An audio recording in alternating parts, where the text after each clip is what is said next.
नमस्कार, फिनपॉइंट सेशन में आपका फिर से स्वागत है।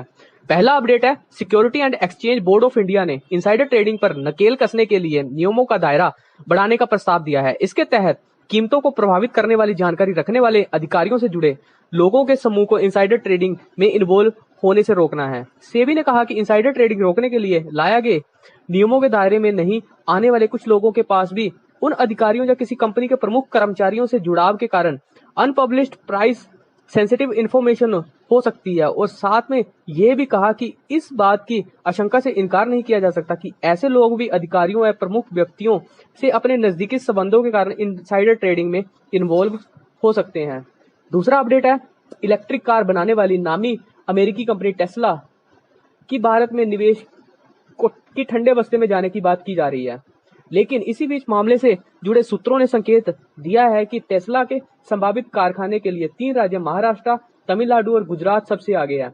मामले की जानकारी रखने वाले सूत्रों ने बताया कि टेस्ला ने पुणे में अपने संभावित कारखाने के लिए स्थानीय साझेदार तलाशने के मकसद से कई दौर की बातचीत की है।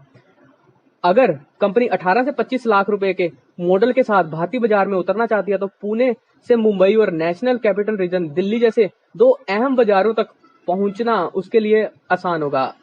अगर राज्य सरकार उचित सब्सिडी दे तो गुजरात भी उसके लिए विकल्प हो सकता है।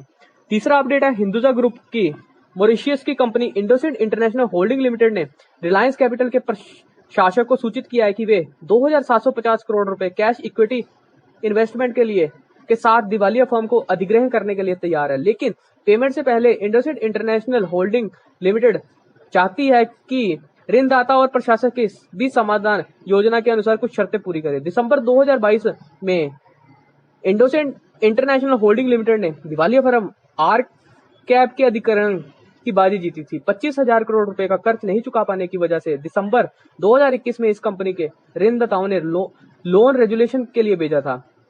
इंडोसिंड इंटरनेशनल होल्डिंग लिमिटेड ने रिलायंस कैपिटल को खरीदने के लिए 9,661 करोड़ रुपए की बोली लगाई थी, मगर नीलामी के पहले चरण में के विजेता टोरेंट ग्रुप द्वारा दूसरे चरण की बोली के खिलाफ सर्वोच्च न्यायालय चले जाने की वजह से सौदे में देर हुई।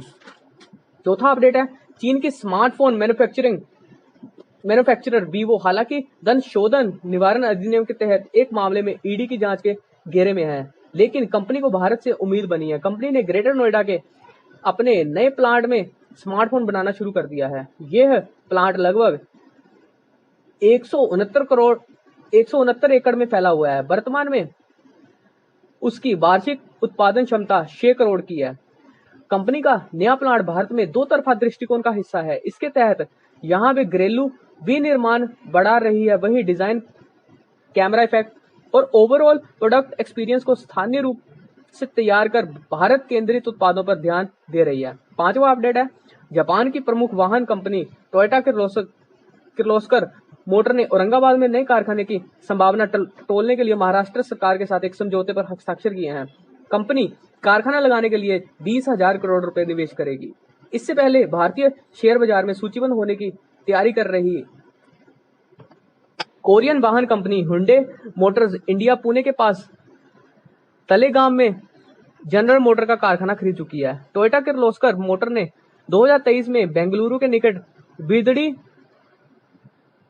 बिडदी में तीसरा कारखाना लगाने के लिए 3300 करोड़ रुपए का निवेश भी घोषणा की थी। इस कारखाने के बाद टोयोटा के उत्पादन क्षमता में सालाना 1 लाख वाहनों की बढ़ोतरी होगी।